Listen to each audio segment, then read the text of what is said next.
Hello student, welcome back to my YouTube channel Student Study Point, and I hope that you all are fine. So let's move on to a new topic which is to be just discussed today. So let's start. Hi students, 11th class से जो second chapter है unit of measurement, तो उसकी आपके पास आज last video है। तो देखिए बात करते हैं लास्ट वीडियो में क्या क्या है आपके पास। तो वो है जो हमने इससे पहली वीडियो में सार्थक अंक पढ़े थे, उसके बेस पर न्यूमेरिकल और जो संख्याएं होती हैं, तो संख्याओं का जो हम जैसे रिजल्ट प्राप्त होता है आंसर लास्ट में डिवाइडेशन करते हुए, मल्टीप्लिकेशन या एडिशन सब्ट्रैक्शन के टाइम, तो उसका हम जो राउंडिंग करते हैं वो कैसे करते हैं, यानी जो सन्निकट मान निकालते हैं वो कैसे निकालते हैं कि हम छोटी बड़े दशमलव के बाद जब ज़्यादा संख्या आ जाती है तो उनको उसका राउंड फिगर कैसे करते हैं। ठीक है, तो देखिए सबसे बात हम देखिए जो ये वाला टॉपिक है हम राउंडिंग वाला, तो ये हम क्या करेंगे इन न्यूमेरिकल्स के बीच में ही समझ लेंगे। ठीक है, और बाकी जो थोड़ा बहुत रहेगा वो नीचे आपको अलग से बता दूंगा। तो बात करते हैं घन की प्रत्येक भुजा की माप 7.203 है, तो 203 मीटर हो तो उचित सार्थक अंकों तक आयतन व क्षेत्रफल ज्ञात कीजिए। देखिए एक चीज़ यहाँ ध्यान रखने की है कि यहाँ जो क्वेश्चन है वो मैंने थोड़ा अपनी तरफ से छोटा किया हुआ है, क्वेश्चन थोड़ा अलग था। तो बस क्वेश्चन हमें समझना क्या, देखिए मेन चीज़ हमें पता होनी चाहिए किसी भी न्यूमेरिकल्स को करते हुए कि अगर हमारे पास जो वैल्यूज़ दे रखी हैं वो किस किस चीज़ की वैल्यूज़ हैं, जो हमें निकालना है वो क्या निकालना है। ठीक है, किस तरीके से हम उसको निकाल सकते हैं, या आप ऐसे समझ के चलिए कि जो चीज़ निकालनी है उसका दी गई चीज़ के साथ क्या रिलेशन है। ठीक है, ये चीज़ बहुत इंपॉर्टेंट होती है किसी भी न्यूमेरिकल को करने के लिए। ठीक है, और अगर आप ये चीज़ सीख जाएंगे तो लगभग फिजिक्स के न्यूमेरिकल आप बहुत आसानी से कर सकते हैं।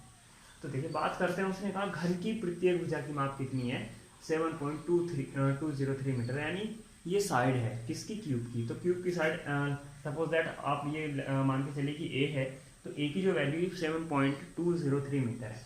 अब इसमें देखिए सार्थक अंक कितने हैं, 4 सार्थक अंक है, मैंने लिख दिया। और उसने कहा क्या उचित सार्थक अंकों तक, तो यानी सार्थक अंकों का यूज होगा, लेकिन किस रूप में होगा वो देख लेते हैं। आयतन व क्षेत्रफल ज्ञात कीजिए, कहाँ तक कैसे ज्ञात कीजिए, उचित सार्थक अंकों तक ज्ञात कीजिए, यानी जो इसका आंसर आएगा आयतन और क्षेत्रफल का वो उचित सार्थक अंकों तक लिखना है। उचित सार्थक अंक मतलब देखिए मैंने आपको बताया था मल्टीप्लिकेशन या डिवाइड में या प्लस या माइनस में कि जो आंसर होता है वो सार्थक अंकों में कहाँ तक लिखा जाता है। तो ये उसी की बात की जा रही है कि जब हम यहाँ मल्टीप्लाई करेंगे या डिवाइड करेंगे या सब्ट्रैक्शन करेंगे या एडिशन करेंगे, तो जो सार्थक अंक लिए जाने हैं रिजल्ट में वो कहाँ तक ले जाने हैं या कितने लिए जाने हैं अंक, तो उसकी बात की जा रही है। तो पहले तो देखिए आयतन, अगर हम घन का आयतन या क्षेत्रफल निकालने तो उसका सूत्र पता होना चाहिए। तो आयतन के लिए क्या होता है, ए की क्यूब होता है, और क्षेत्रफल के लिए होता है 6a²।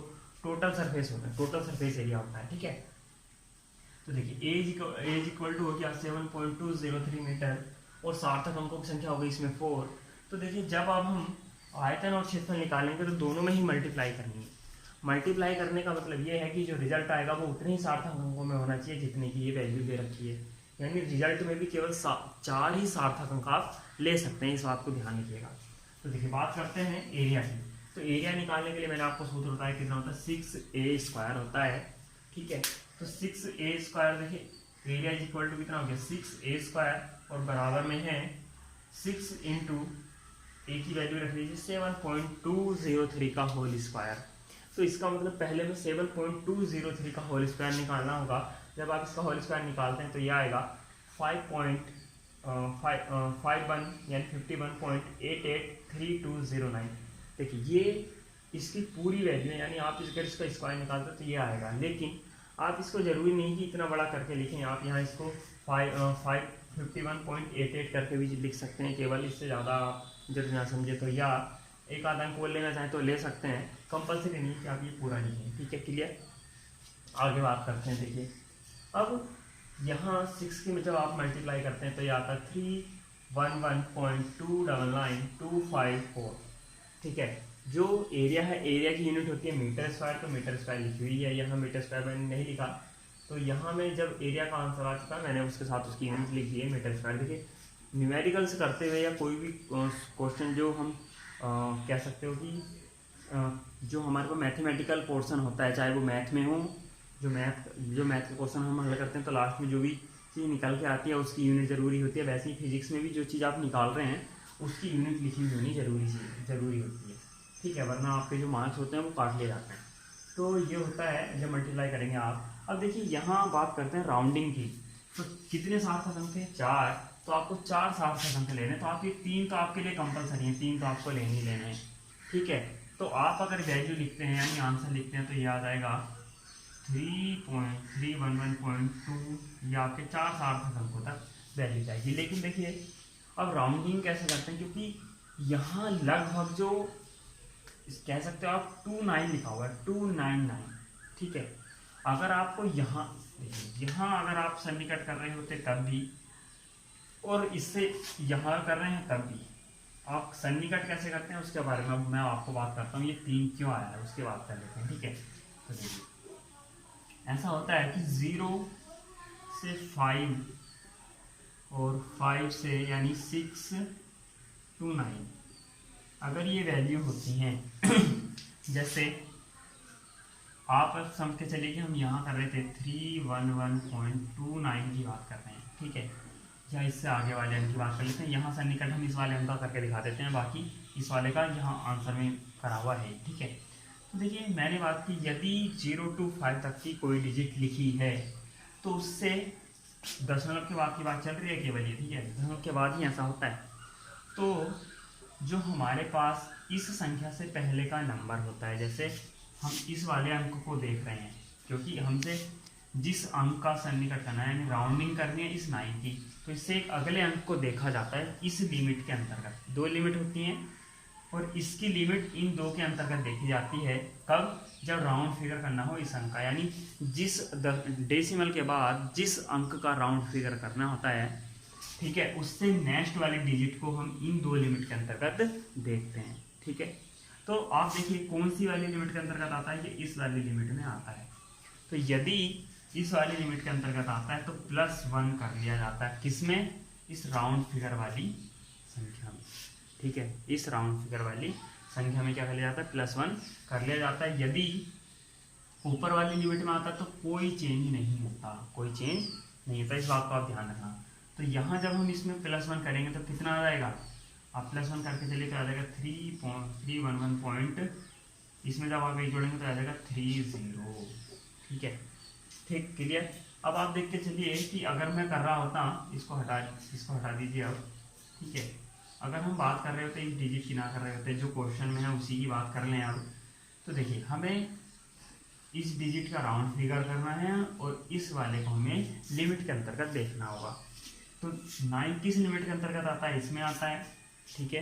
तो जब इसमें आता है तो क्या करना होगा? एक अंक को 1 को ऐड करना होगा, यानी 1 ऐड करना होगा। तो 2 में 1 ऐड करेंगे तो कितना आ जाएगा? 3, और हमारे 4 सार्थक अंक क्या हो जाएंगे? कंप्लीट हो जाएंगे, ठीक है। राउंड यानी यहाँ राउंडिंग भी हो गई और जो हमारे पास सिग्निफिकेंट फिगर थे उनका भी कंप्लीट हो चुका है आंसर, ठीक। तो ये तो हुआ कब? जब एरिया की बात कर रहे थे। अब बात करते हैं वॉल्यूम की, ठीक है, इसकी वॉल्यूम की। तो देखिए वॉल्यूम का सूत्र होता है A/क्यूब, तो 7.203 की होल क्यूब निकालेंगे। तो होल क्यूब जब इसकी निकालेंगे तो इस देखिए स्क्वायर में हमने पहले से रखा था, इसी में एक बार और मल्टीप्लाई कर लीजिएगा। और जो वॉल्यूम की यूनिट होती है वो होती है मीटर की क्यूब, तो वो लिख रखी है। जब आप देखिए अब यहाँ आपके पास जो संख्या वो ये है 373.71475, आगे और लिखना चाहें आप लिखिए, ऐसे कोई ज़रूरी नहीं है। हमें कितने सार्थक अंक लेने? 4 सार्थक अंक लेना। तो 4 सार्थक अंक आपके यहाँ तक कंप्लीट हो जाते हैं, ठीक है। तो यानी 373.7 तक आपके 4 सार्थक अंक आ जाते हैं, कंप्लीट हो जाते हैं यहाँ तक। तो आपको अब राउंडिंग किसकी करनी होगी? लास्ट वाले डिजिट की करनी होगी। तो इससे अगला अंक कौन सा है? ये वाला तो है। तो इसके लिए आप क्या देखेंगे? लिमिट में देखेंगे आप, यहाँ है यहाँ है, तो ये वाली लिमिट में आता है। तो यहाँ मैंने कहा था कोई चेंज नहीं होता आंसर में, तो बस जो आपका आंसर होगा वो कितना होगा? 373.7 ही होगा, और यही आपका लिखा होगा, ठीक है, क्लियर। तो ये आपकी इस तरह से क्या होती है? राउंडिंग होती है। अब देखिए बात करते हैं नेक्स्ट की। तो किसी पदार्थ के 5.74 ग्राम का आयतन, देखिए मैं इसलिए कहता हूँ कि एक चीज़ आपको ध्यान रखिए, आपको जितनी ज़्यादा यूनिट याद होंगी तो उतनी ही ज़्यादा आपको जो वैल्यू किस चीज़ की वैल्यू है उसको पहचानने में आसानी होती है। अब देखिए यहाँ लिखा हुआ है कि 5.74 ग्राम, तो अगर इसके आगे आप बात करें तो आयतन लिखा हुआ है, क्योंकि अब बच्चा इतनी जल्दी ये कंफर्म नहीं कर पाता कि वैल्यू किसकी लिखी हुई है। ठीक है, तो अब यहाँ आप अगर देखें तो अगर कोई जल्दी से बच्चा देखने लगे तो वो वैल्यू बताएगा इसको आयतन की। ठीक है, तो अब लेकिन आयतन की वैल्यू नहीं है, क्यों? क्योंकि मैंने भी बताया आयतन की जो यूनिट होती है वो क्या होती है, क्यूब होती है, चाहे वो मीटर की हो सेंटीमीटर की हो। ठीक है, लेकिन यहाँ है ग्राम, तो ग्राम किसकी यूनिट होती है, द्रव्यमान की यूनिट होती है। तो इसका मतलब किसी पदार्थ का ये क्या दिया हुआ है, द्रव्यमान दिया हुआ है, ना कि आयतन। तो इसलिए यूनिट याद होनी जरूरी है कि कौन सी यूनिट में किस चीज़ को मापा जाता है। आप इस चीज़ को ध्यान रखिएगा। इसके बारे में वैसे इस वीडियो के बाद हम जो थर्ड चैप्टर से पहले बात करेंगे कि न्यूमेरिकल्स थोड़े हल करने की, फिजिक्स को थोड़ी जल्दी से कैसे एडजस्ट किया जाए उसके बारे में बात करेंगे एक वीडियो में। तो वो उस वीडियो से थोड़ा पहले अब देखिए, जो भी इस वीडियो में जानकारी दे सकता हूँ वो देने की कोशिश कर रहा हूँ। तो 5.74 क्या हुआ, द्रव्यमान हुआ। अब आयतन, तो देखिए इसने कहा है कि इतने द्रव्यमान का आयतन कितना है, 1.27 सेंटीमीटर की क्यूब है। तो देखिए यहाँ क्लियर हो जाता है कि ये जो वैल्यू है ये सेंटीमीटर की क्यूब में ली हुई, तो इसका मतलब ये क्या है, आपका आयतन हुआ, ये जो लिखा हुआ है V। ठीक है, V कैपिटल V से रिप्रेजेंट करते हैं आयतन को, द्रव्यमान को रिप्रेजेंट करते हैं स्मॉल m से। अब देखिए यहाँ इसके सार्थक अंक कितने हैं, 3, यहाँ कितने हैं, 2। ठीक है, सार्थक अंकों को ध्यान में रखते हुए इसका घनत्व निकालिए। तो आप अगर मैं बात करूँ घनत्व की, तो आप अगर बात करते हैं घनत्व, तो घनत्व क्या होता है ये आपको ध्यान होना चाहिए। तो जो एक देखिए, अगर मैं बात करूं कि जो डेफिनेशन होती है, तो घनत्व की डेफिनेशन होती है पर यूनिट वॉल्यूम में जो द्रव्यमान होता है, यानी एकांक आयतन में उपस्थित द्रव्यमान क्या कहलाता है, घनत्व कहलाता है। अगर किसी को नहीं पता हो तो वो लिख लीजिएगा, वैसे 9th में आती है डेफिनेशन, एकांक आयतन में उपस्थित द्रव्यमान को उस पदार्थ का क्या बोलते हैं, घनत्व बोलते हैं। तो देखिए घनत्व, ठीक है, द्रव्यमान बटे आयतन। तो इसका जो मात्रा होता है या तो वो होता है किलोग्राम पर मीटर की क्यूब होता है, या आप लिख सकते हैं ग्राम पर सेंटीमीटर की क्यूब। दोनों में से कोई सा भी मात्रा आपका सही हो सकता है, लेकिन ये ध्यान रखिएगा ग्राम के लिए सेंटीमीटर की क्यूब के लिए यूज किया जाता है, और किलोग्राम मीटर की क्यूब के साथ यूज किया जाता है। ठीक है, अब द्रव्यमान और आयतन की वैल्यू रखिए, तो सोल्व अगर करते हैं तो आंसर आएगा आपका। ठीक है, अब एक चीज़ और ध्यान रखिए यहाँ कि मैंने आपको बताया था कि भाग और गुणा करते हुए जो हमारे पास लास्ट में रिजल्ट प्राप्त होता है, तो उसके कितने डिजिट लिए जाते हैं, सार्थक अंकों में जब आंसर लिखा जाता है कितना लिखा जाता है।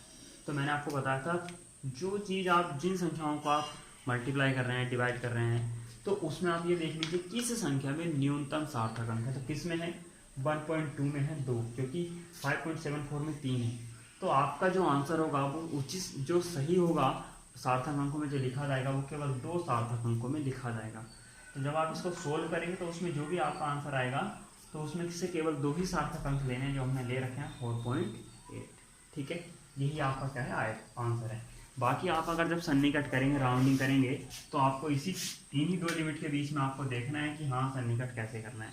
यानी जिस संख्या का भी आपको जिस डिजिट का राउंड फिगर करना है डेसिमल के बाद, उससे एक नेक्स्ट वाली संख्या को आप इन 2 लिमिट के बीच में देखेंगे। अगर वो 6 से 9 के बीच में आती है तो उससे जिस संख्या का राउंड फिगर कर रहे थे उसमें एक ऐड कर देना है, और अगर नहीं इसमें आती है ऊपर वाली में तो कुछ नहीं चेंज करना, आपको वैसे का वैसे ही लिख देना है। तो ये था आज का टॉपिक, और इसके बारे में हम बात कर रहे थे। तो ये सेकंड चैप्टर से लास्ट वीडियो है। इस चैप्टर की जो PDF आपको इसी वीडियो में मिल जाएगी। अगर आपको चाहिए तो उसकी लिंक डिस्क्रिप्शन में होगी, आप वहाँ से डाउनलोड कीजिएगा। और एक चीज़ और ध्यान रखिएगा, देखिए कुछ चीज़ें ऐसी हैं जो यहाँ वीडियोज़ में मैंने आपको कराई हैं और PDF में नहीं है।